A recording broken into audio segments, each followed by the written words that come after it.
Olá, queridos.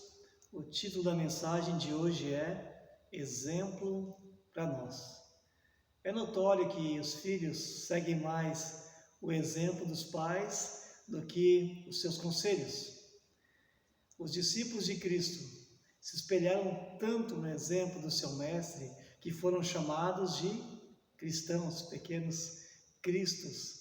E é interessante que o apóstolo Paulo, quando ele escreve a sua primeira carta aos Coríntios, no capítulo 10, do versículo 1 ao 13, ele toma como exemplo o povo de Deus, o povo de Israel, no Antigo Testamento, e traz uma séria advertência. Uma advertência que não é apenas para os discípulos e cristãos que moravam na cidade de Corinto, mas é também uma advertência do céu para os cristãos de todas as gerações. Então, acesse a sua Bíblia, abra a sua Bíblia e acompanhe a leitura. 1 Coríntios capítulo 10, do versículo 1 ao 13, diz assim: Portanto, irmãos, não quero que ignoreis que os nossos antepassados estiveram todos debaixo da nuvem e todos passaram pelo mar. Em Moisés, todos eles foram batizados na nuvem e no mar.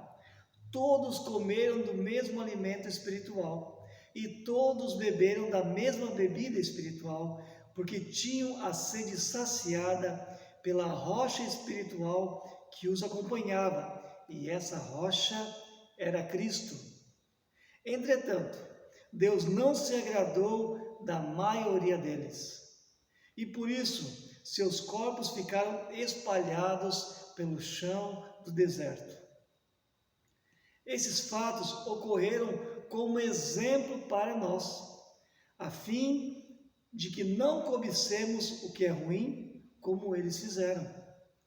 Não vos torneis idólatras, como alguns deles foram, conforme está escrito: o povo se assentou para comer e beber, e levantou-se para se entregar à orgia.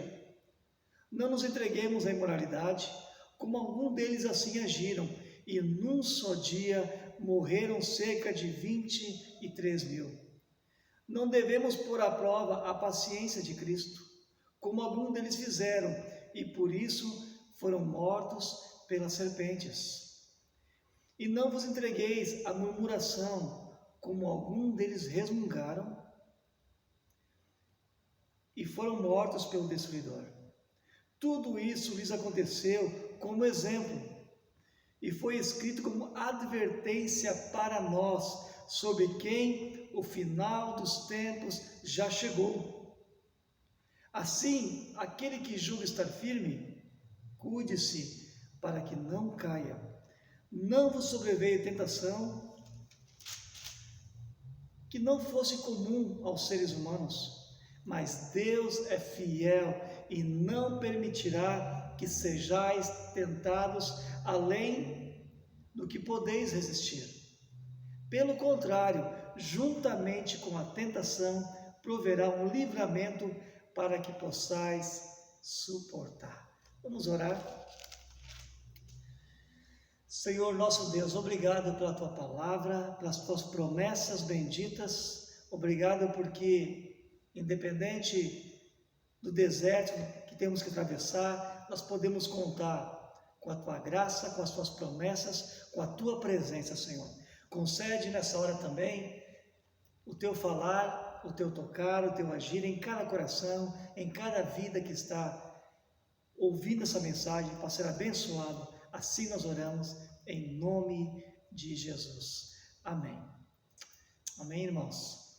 Se você olhar no versículo 5, você perceberá que há uma afirmação, uma sentença muito forte. Diz assim: entretanto, Deus não se agradou da maioria deles, e por isso seus corpos ficaram espalhados pelo chão do deserto. De quem Paulo está falando? Daquela geração de hebreus que saiu do Egito, que esteve no Egito por 430 anos, e agora debaixo do poder de Deus, da forte mão de Deus, através de Moisés, Deus libertou esse povo dessa escravidão.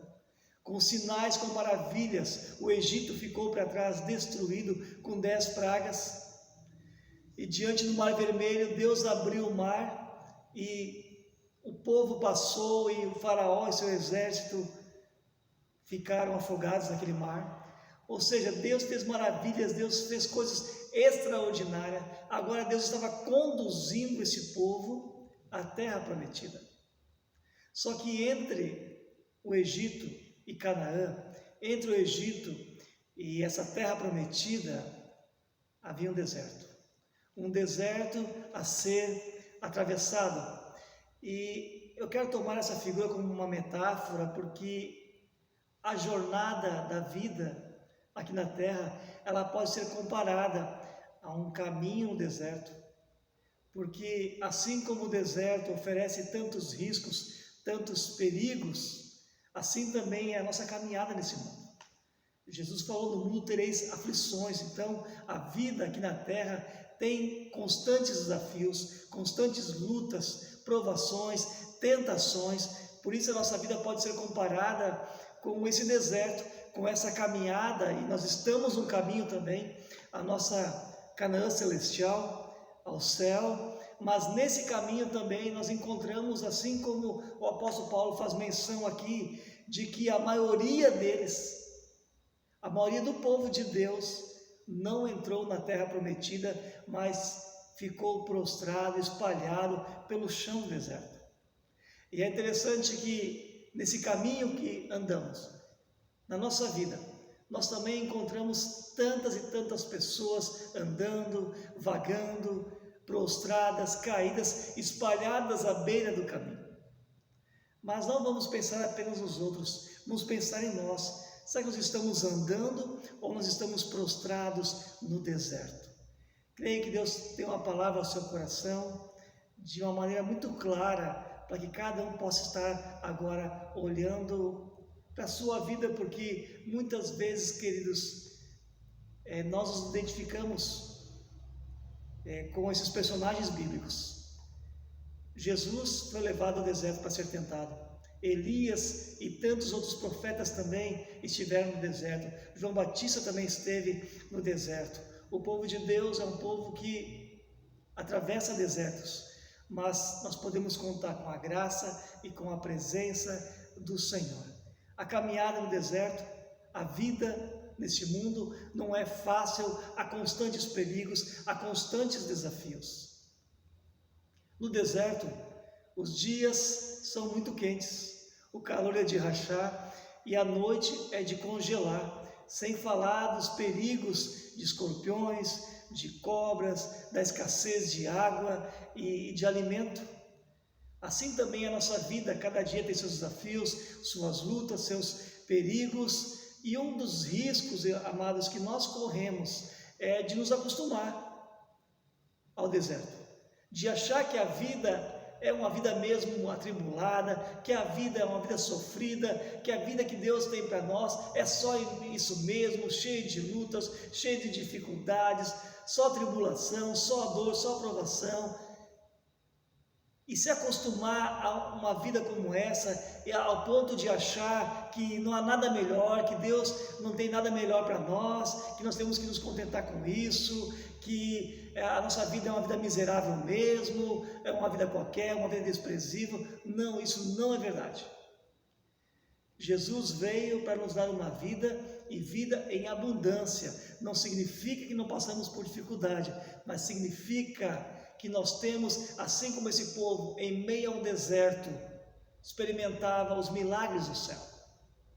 Eles tinham água que brotava da rocha, eles tinham pão que caía do céu, eles tinham uma luz na escuridão da noite, uma coluna de fogo que os aquecia e que os guiava. E durante o dia eles tinham uma nuvem, a Shekinah de Deus, que era uma forma visível da presença de Deus no meio daquele povo, guiando aquele povo. Queridos, Deus tem uma vida abundante para nós, mas não pense que a vida é assim mesmo, minha vida é um deserto, eu vou morrer dessa maneira mesmo. Não, não é isso que Deus tem para você. Deus tem para você a terra prometida, estamos a caminho do céu, e é isso que nós queremos falar um pouco mais nesse dia tão maravilhoso que é o nosso dia de culto. Queridos, Jesus veio para nos dar vida em abundância, e talvez alguém esteja realmente se sentindo assim, num deserto, ou com um deserto no seu peito, de tanta secura, de tanta sede, não é? Então olha a partir do versículo 6, agora, algumas respostas que Paulo dá, que são a razão pelos quais aquela geração ficou espalhada e prostrada no deserto, e veja comigo se não são esses mesmos pecados, 5 pecados, que são tentações também hoje para a igreja, para os cristãos de hoje, e que tem deixado talvez muitos cristãos também espalhados e prostrados pelo deserto. Essa não é a vontade de Deus. A vontade de Deus é que você chegue ao fim dessa caminhada e entre realmente na plenitude de Deus, na vida abundante e na vida eterna. Primeiro pecado, a primeira razão pela qual esse povo não entrou na terra prometida, com exceção de Josué e Calebe e da geração com menos de 20 anos que saiu do Egito, é a cobiça. Olha o versículo 6, o que diz: esses fatos ocorreram como exemplo para nós, a fim de que não cobicemos o que é ruim, como eles fizeram. E Deus havia prometido uma terra fantástica. Na linguagem bíblica, prosperidade, eles usam a expressão leite e mel.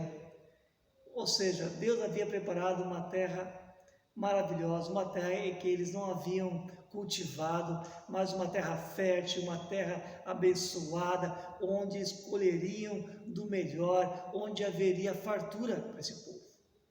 Só que, até chegar lá, eles teriam que antes atravessar um deserto.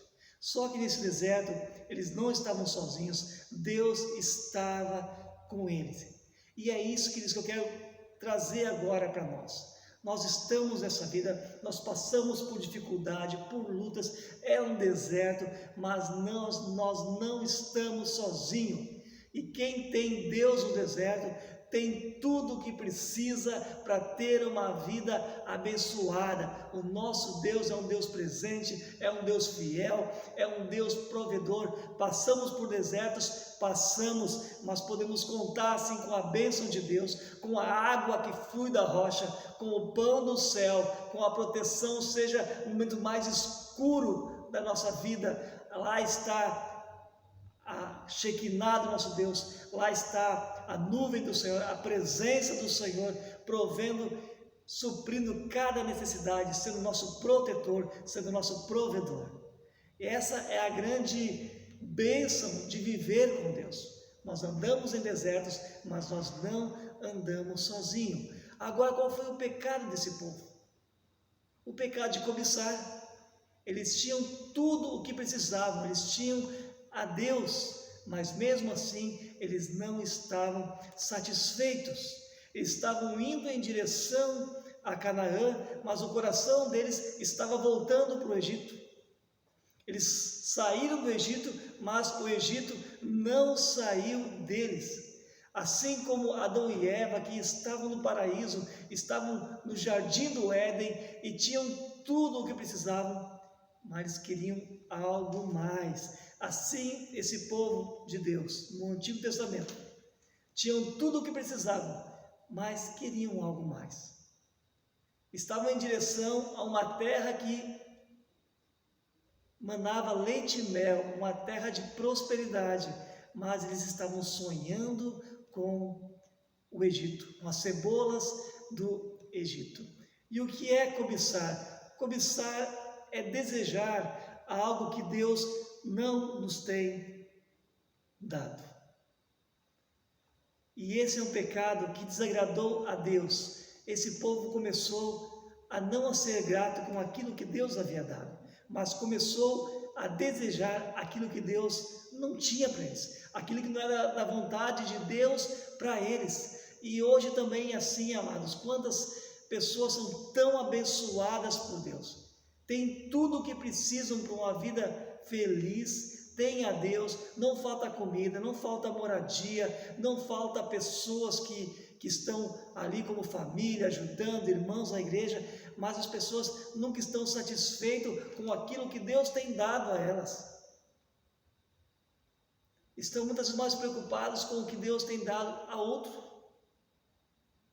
E acabam muitas vezes caindo no pecado da cobiça, quando no seu coração começam a dizer: Deus, eu não estou satisfeito, eu não quero essa vida que o Senhor tem dado para mim, eu quero a vida que eu estou vendo que o Senhor deu para essa pessoa, para aquele tal fulano, para o meu irmão, para a minha irmã, e começa a cobiçar, a desejar aquilo que é do outro. E isso é pecado. E isso Deus conhece o coração de cada um, quando a pessoa começa a querer aquilo que Deus não tem para ela. E se Deus não te dá algo, é porque não é bênção para você. Então nós temos que aprender, amados, a admirar o que é dos outros, mas sem nos entristecer, sem sofrer, mas nos alegrando com a bênção de Deus na vida dos outros, e aquilo que Deus tem para nós é bênção de Deus na nossa vida. Então se alegre com aquilo que Deus tem te dado e não fica cobiçando a mulher do outro, não fica cobiçando a casa do outro, o carro do outro, os bens do outro, a família do outro, o emprego do outro, o salário do outro, a posição do outro, a popularidade do outro. É Deus que nos abençoa. O apóstolo Paulo fala: não temos do que nos gloriar, porque em tudo nós temos recebido de Deus. É com essa visão que nós podemos vencer a cobiça. Eu creio que as tentações às quais você passa não são muito diferentes das minhas. Esses 5 pecados básicos mencionados pelo apóstolo Paulo impediram o povo de entrar na terra prometida. São os mesmos pecados que hoje roubam as pessoas do caminho de Deus. Então vamos estar atentos a esse pecado da cobiça, que é um pecado tão sério. Não deseje aquilo que Deus não quer te dar. Aliás, nos mandamentos, o 10º mandamento: não cobiçarás. Aquilo que ganha a nossa atenção, ganha o nosso coração. Nós temos que tomar muito cuidado aonde nós estamos colocando os nossos olhos. E nesses dias nós estamos cercados de tentações, de coisas que enchem os nossos olhos, que brilham com luzes coloridas, com sensualidade, que muitas vezes são armadilhas, para que nós tiremos os olhos de Deus e coloquemos nessas coisas, e essas coisas têm o poder de roubar o lugar de Deus no nosso coração. Deus é suficiente para nós. Deus tem dado o suficiente que você não precisa cobiçar. Se alegre com o que você tem. Qual é o próximo pecado que é mencionado aqui na Bíblia? Está no versículo 7, então, que é o pecado da idolatria. Não vos torneis idólatras, como algum deles foram, conforme está escrito. O povo se assentou para comer e beber, e levantou-se para se entregar à orgia. A idolatria tem o poder de roubar aquilo que é de Deus por direito. A glória de Deus, o culto a Deus, a adoração a Deus. E essa é uma artimanha de Satanás, para que Deus não receba a glória devida, a adoração, o louvor. E queridos, tudo aquilo que ocupa o lugar de Deus no nosso coração pode se tornar um ídolo. Por isso, o ídolo não é apenas uma imagem, mas pode ser uma pessoa, pode ser alguém, pode ser uma posição, pode ser uma carreira profissional, pode ser um bem material, pode ser tantas coisas. Aquilo que ocupa o primeiro lugar na sua vida, aquilo que é prioridade na sua vida, é o seu ídolo. Então, se você não tem tempo para Deus, se Deus não tem primazia na sua vida, talvez seja esta a razão porque você se sente cansado, prostrado, caído nesse deserto.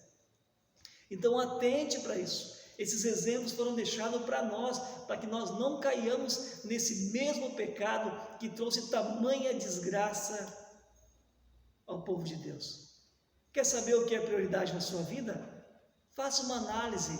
O que você mais fala? O que você mais gosta? Como você investe o seu dinheiro? Essas coisas acabam revelando aquilo que é o mais importante na nossa vida. E o grande mandamento é: amarás o Senhor teu Deus de todo o teu coração, de toda a tua alma, de todo o teu entendimento. Só ao Senhor servirás, só ao Senhor prestarás culto. Não faça para ti imagem de escultura. E hoje estão muitas imagens que não são mais esculturas, mas são imagens virtuais. Então, não deixe que essas coisas te roubem do caminho do Senhor. Esse é o pecado da idolatria. A maneira de vencer a idolatria, amados, é dando prioridade a Deus.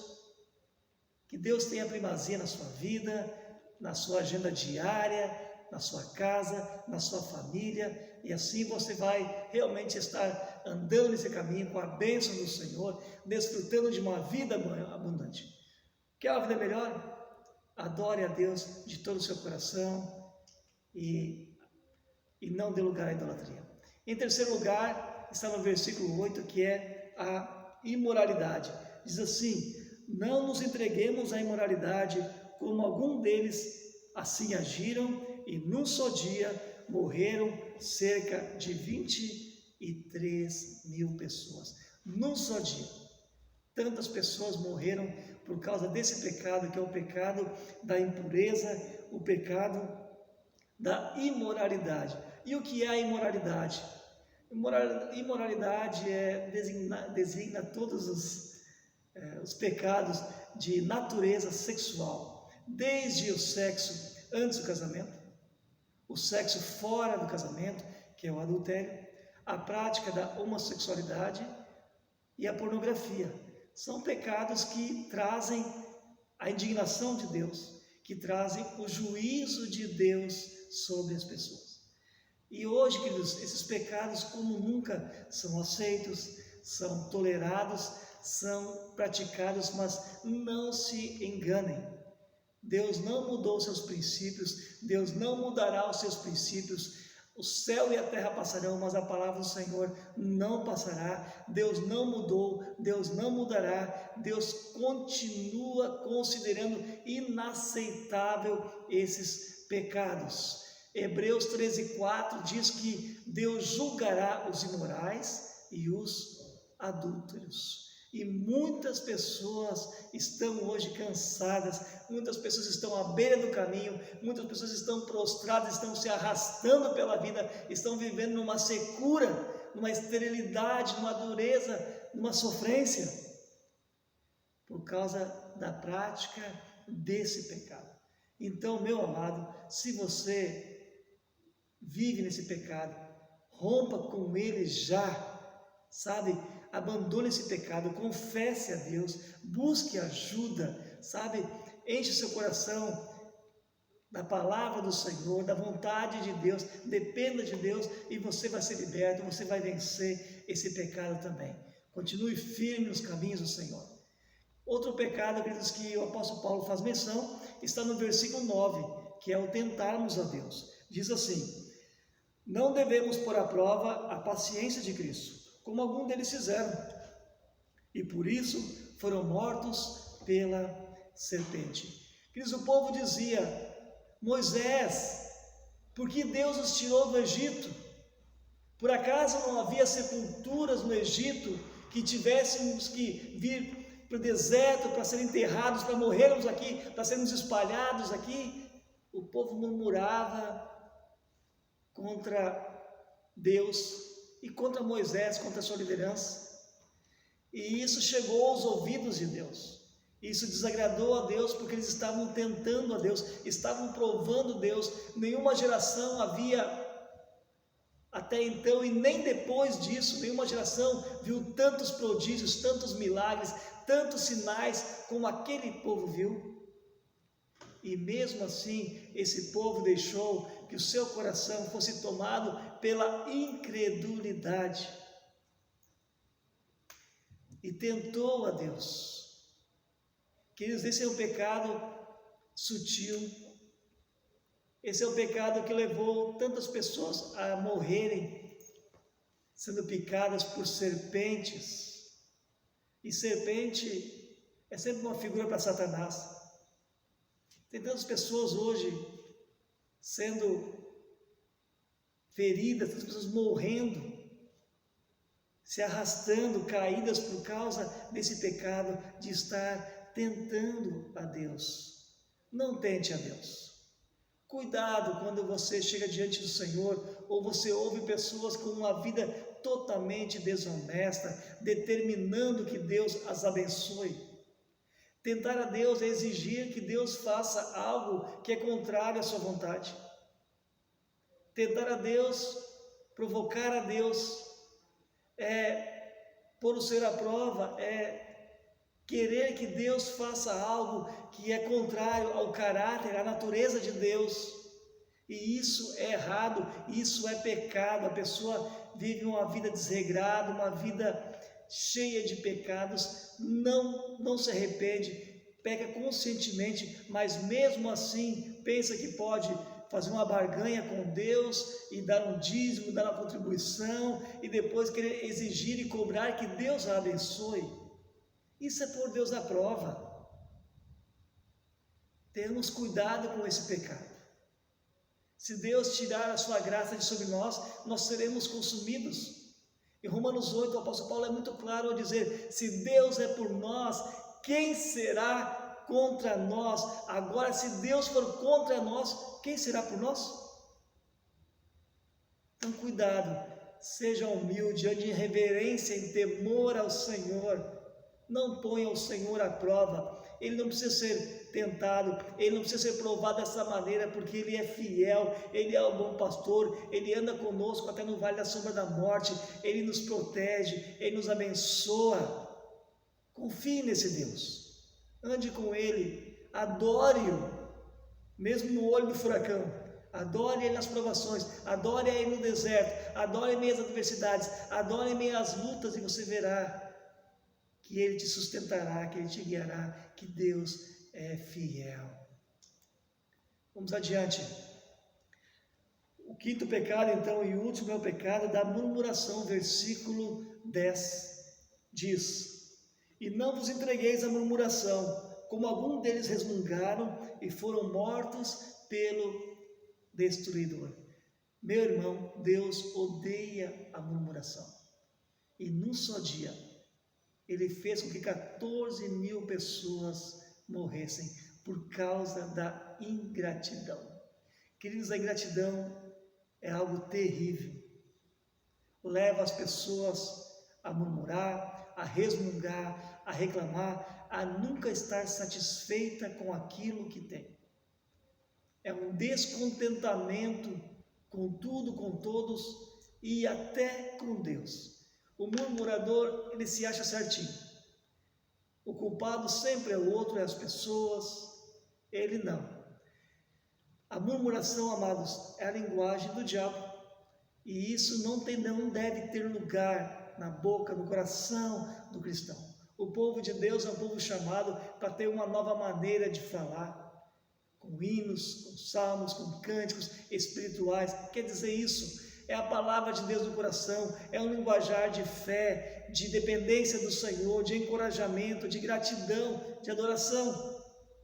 Então não dê lugar à murmuração, não empreste a sua boca ao diabo. Não deixe que isso aconteça. O problema maior, queridos, é que a murmuração, ela nos afasta do arrependimento. E pior do que isso, nos afasta de Deus, nos distancia de Deus. Então cuidado, porque isso também fez com que muitas pessoas ficassem prostradas no deserto. Que não seja assim com você. O que esses acontecimentos têm a ver conosco hoje? Tem tudo. Quero relembrar o versículo 11. Tudo isso lhes aconteceu como exemplo. Tudo isso aconteceu como exemplo. E foi escrito como advertência para nós, sobre quem o final dos tempos já chegou. O final dos tempos já chegou, diz Paulo. O final dos tempos começou quando Cristo morreu e ressuscitou. Lá foi o início do final dos tempos. Se lá já era o início do final dos tempos, agora nós estamos no final do fim dos tempos, ou seja, nós estamos no final da caminhada. Falta pouco para o fim do caminho, falta pouco para nós entrar na nossa terra prometida, na nossa Jerusalém celestial, nesse lugar de glória sem fim. Não vamos ficar caídos, não vamos ficar prostrados nesse deserto. Há um ditado popular que diz assim: o burro nunca aprende, mesmo quando erra, mas tem aquele que aprende com os seus erros, que é o espertalhão, mas tem o sábio que aprende com os erros dos outros. Então vamos aprender com os erros que ficaram para nosso exemplo, para que a gente não venha cometer os mesmos erros, cometer os mesmos pecados. Há uma lição muito forte aqui, amados, eu quero chamar a atenção, presta atenção nisso. É possível ser resgatado do Egito, é possível ser resgatado da escravidão do pecado desse mundo, é possível ser presenteado com milagres, com sinais do céu, com provisão do céu, com livramentos do céu. É possível estar a caminho da terra prometida, a caminho do céu e ficar pelo caminho, e ficar prostrado no deserto. Essa é uma palavra muito séria. Nós estamos muito próximos do fim desse caminho para brincar com o pecado. Só está na Bíblia isso porque é muito sério isso. Esses pecados são tentações para nós também. E por isso essa palavra, para nós não deixarmos que esses pecados venham roubar a presença de Deus no nosso coração e venham nos tirar do caminho do Senhor. O versículo 1, o apóstolo Paulo começa com essa advertência: portanto, irmãos, não quero que ignoreis, ou seja, meus irmãos, não ignorem isso que aconteceu, não ignorem este exemplo. Isso é muito sério para ser ignorado, ou seja, tem coisas que são sérias demais para se ignorar. Uma mulher que percebe um caroço no seio, ela não pode ignorar isso. Há um risco muito sério, ela precisa de procurar ajuda médica, fazer exames. Nesse tempo de pandemia, de coronavírus, se dá um febrão, é muito sério para ignorar, precisa ir no hospital. Se há um sinal vermelho, você não pode atravessar um sinal vermelho em velocidade, é um risco, você não pode ignorar. E assim há pecados, irmãos, que nós não podemos ignorar em nossa vida e achar que Deus vai nos abençoar, que Deus vai, mesmo assim, com a gente cometendo esses pecados. Não quer dizer que a gente não peque, mas se há esse pecado, se você está vivendo nesse pecado, esta é a hora de dizer: Senhor, me liberta, me perdoe, eu não quero ser escravo desse pecado, eu não quero ficar pelo caminho, eu não quero ficar prostrado no deserto, eu não quero viver uma vida me arrastando. Eu quero ser fiel a Ti, eu quero andar contigo. E aqui, queridos, a partir de agora, vem uma conclusão maravilhosa que o apóstolo Paulo dá aqui no versículo. Acompanha comigo do versículo 12, 13, onde ele diz: aquele que está em pé, cuide para que não caia. E ele começa dizendo no versículo 13: não sobreveio tentação que não seja comum a todos os homens. Ele está dizendo: essas tentações são comuns a todos nós, todos são tentados. E há uma afirmação maravilhosa aqui, que diz que é uma promessa também, dizendo que certamente nós teremos dificuldade. Certamente você enfrenta e enfrentará dificuldade, mas confie em Jesus e suspeite de si mesmo. Você está em pé, cuide para que não caia. Confie em Jesus, mas suspeite de você mesmo. Você enfrentará dificuldade, mas você não é o único que está passando por isso. Seguir a Jesus não nos isenta de aflições.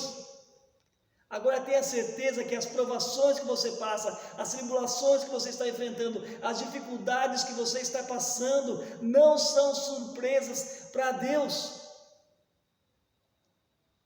A maneira como você lida com elas é o que importa. Há essa promessa de que Deus é fiel e não permitirá que você seja tentado além do que você possa suportar. Você não está sozinho. Deus é fiel com você, juntamente com a tentação, com a provação, com a tribulação, com o que vier. Deus proverá um livramento para que você possa suportar. Deus não permitirá que as tuas dificuldades, que as tuas lutas, que as tuas tentações, que as tuas provações, que as tuas tribulações venham te destruir.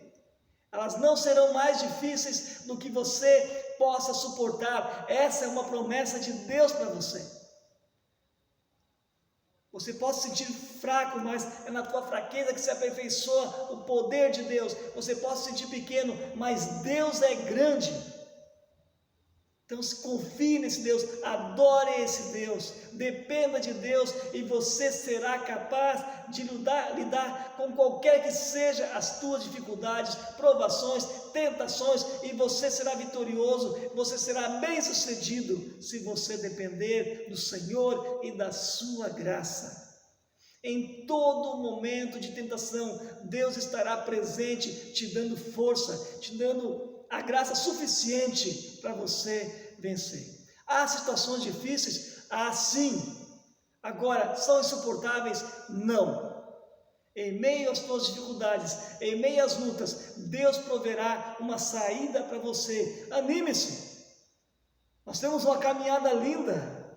Estamos em frente à terra prometida. Nosso Deus está conosco nesse caminho. Vamos avançar, vamos entrar, experimentar essa vida abundante de Jesus desde já. Vamos viver o melhor de Deus em tudo, o que o Senhor tem preparado para nós.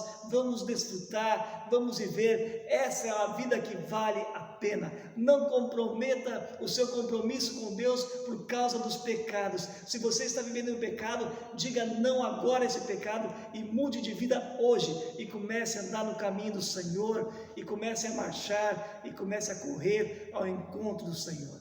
Que Deus abençoe a sua vida, que realmente você consiga, assim como Josué e Caleb, entrar na terra prometida, conduzindo toda aquela geração acima dos 20 anos. Queridos, que glória será quando entrarmos pelas portas de Jerusalém, adorando o nosso Deus. Deus abençoe a vida. O Senhor te guarde, o Senhor te abençoe, o Senhor faça resplandecer o seu rosto sobre ti e te dê a paz. Deus abençoe. Estamos juntos, irmãos, nessa caminhada até o fim, em nome de Jesus.